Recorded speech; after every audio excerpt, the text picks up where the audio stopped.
इस वीडियो में हम लोग बात करने वाले हैं Instagram and Facebook marketing for destination wedding places और डेस्टिनेशन वेडिंग प्लानर के बारे में। तो दोनों बिजनेस जो है आपस में कोरिलेट करते हैं, इसलिए मैंने जो है आपको एक ही वीडियो में बताया है। और वो इसलिए भी क्योंकि सपोज दैट मान के चलिए कोई भी बंदा जो है डेस्टिनेशन वेडिंग प्लेसेस ढूंढता है तो वो जो है एक डेस्टिनेशन वेडिंग प्लानर को भी ढूंढेगा। अगर कोई एक बंदा डेस्टिनेशन वेडिंग प्लानर को ढूंढता है तो कहीं ना कहीं एक डेस्टिनेशन वेडिंग प्लेस वाले बंदे को भी ढूंढेगा। तो दोनों जो है वो आपस में रिलेट करते हैं, इसीलिए मैंने जो है इस वीडियो में दोनों को साथ में रखा है। और जो दोनों की टारगेट ऑडियंस है वो भी सेम है। यही मेन कारण है कि मैंने इस वीडियो में जो है वो दोनों को ही कवर किया है। तो सबसे पहले बात आती है यहाँ पर फेसबुक एंड इंस्टाग्राम के थ्रू आप जो है अपना एड चलाकर भी अपनी ऑडियंस तक पहुंच सकते हो और उससे लीड जनरेट कर सकते हो। तो सबसे पहले हमें जो है बायर पर्सोना बनाना होता है। बायर पर्सोना वही होता है जो मैं इससे पहले बात कर रहा था, हमारी टारगेट ऑडियंस। तो हमने यहाँ पर वही बनाना है कि हम किसको जो है वो टारगेट करने वाले हैं, कौन हमारा कस्टमर होने वाला है। तो यहाँ पर जैसे कि उनकी एज क्या होनी चाहिए या फिर वो सोशल मीडिया पर किस तरह की एक्टिविटी करते हैं, उनका बिहेवियर किस तरह का है। तो ये सब चीज़ों से जो है हम लोग बायर पर्सोना बनाते हैं।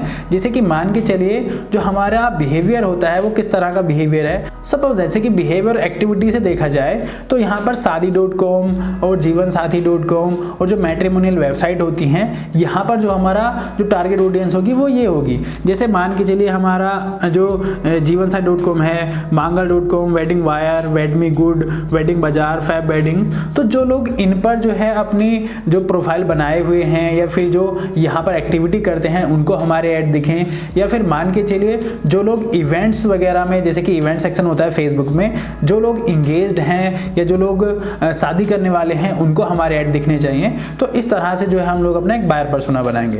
देन उसके बाद जो है आपने एक पोस्ट बनानी होगी जो आपकी पोस्ट रिलेट करती है। अगर आप इवेंट प्लानिंग वाले बंदे हैं तो आपने इवेंट प्लानिंग को ही टारगेट करके जो है, जैसे कि रिजॉर्ट वगैरह कैसे दिखता है, इवेंट प्लानिंग स्किल्स वगैरह दिखाएंगे।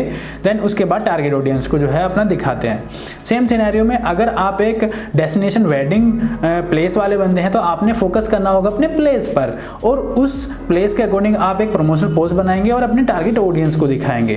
देन उसके बाद आता है ओवरव्यू वीडियो का। तो आपने जो है एक ओवरव्यू वीडियो बनाना है अपने बिजनेस का, जिसमें आपका रिसोर्ट कैसे दिखता है, वो किस तरह से डेकोरेटेड है, वो सारी चीज़ें, आसपास का एरिया किस तरह का है, ताकि जो है हमारा जो कस्टमर है वो क्या क्या चीज़ें देखने वाला है, एक डेस्टिनेशन वेडिंग करा रहा है। तो वो सब जो है उस वीडियो में आप जो है वो ऐड करेंगे और अपने टारगेट ऑडियंस को दिखाएंगे ताकि वो हमें लीड्स वगैरह दे सके या फिर मान के चलो वो हमसे क्वेरी कर सके।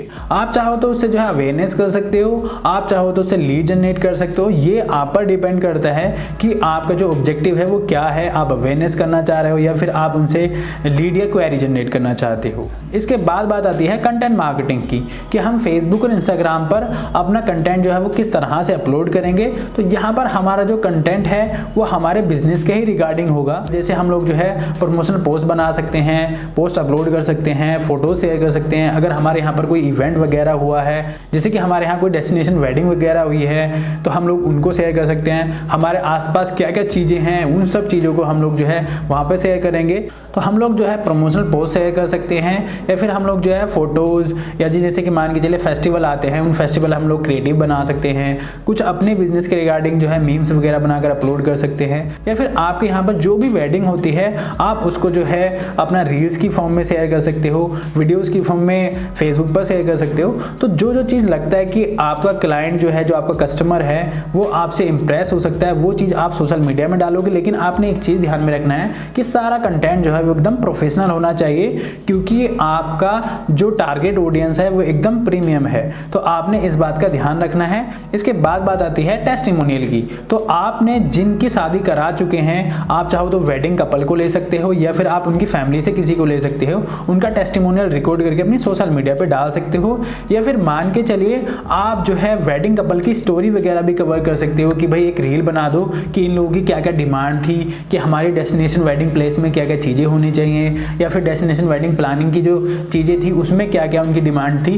वो डिमांड बना करके आप जो है सोशल मीडिया पे डाल सकते हो, ताकि अगर कोई भी उसको देखता है तो वो उसको सुन सके कि भाई क्या क्या डिमांड्स होती हैं। तो आप इस तरह की चीज़ें भी कर सकते हो। सेम सिनेरियो में जैसे कि वेडिंग कपल्स जो होते हैं उनकी स्टेज के साथ जो फोटोज़ होती हैं वो शेयर कर सकते हो कि भाई हमने इस तरह से जो है वो स्टेज रेडी किया था, और आप जो है उन स्किल्स को जो है अपने रील्स वगैरह पर डालकर भी सोशल मीडिया पे शेयर कर सकते हो। सेम सिनेरियो में आप जो है अपना इंटीरियर वगैरह दिखा सकते हो, आसपास की अगर चीज़ें हैं जो आपके डेस्टिनेशन वेडिंग प्लेस को इम्प्रूव करती हैं वो सब चीज़ें दिखा सकते हो। इसी तरह से आप अपनी इवेंट प्लानिंग स्किल्स दिखा सकते हो।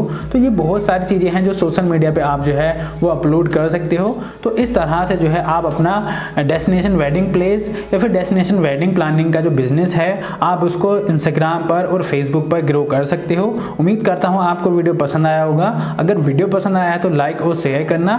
अगर आपका कोई भी बिजनेस है जिसके लिए आप डिजिटल मार्केटिंग स्ट्रेटजी लेना चाहते हो तो मैंने लिंक वीडियो के डिस्क्रिप्शन में दे दिया है, आप वहां से जाकर के ले सकते हो। जय हिंद, जय भारत, जय उत्तराखंड।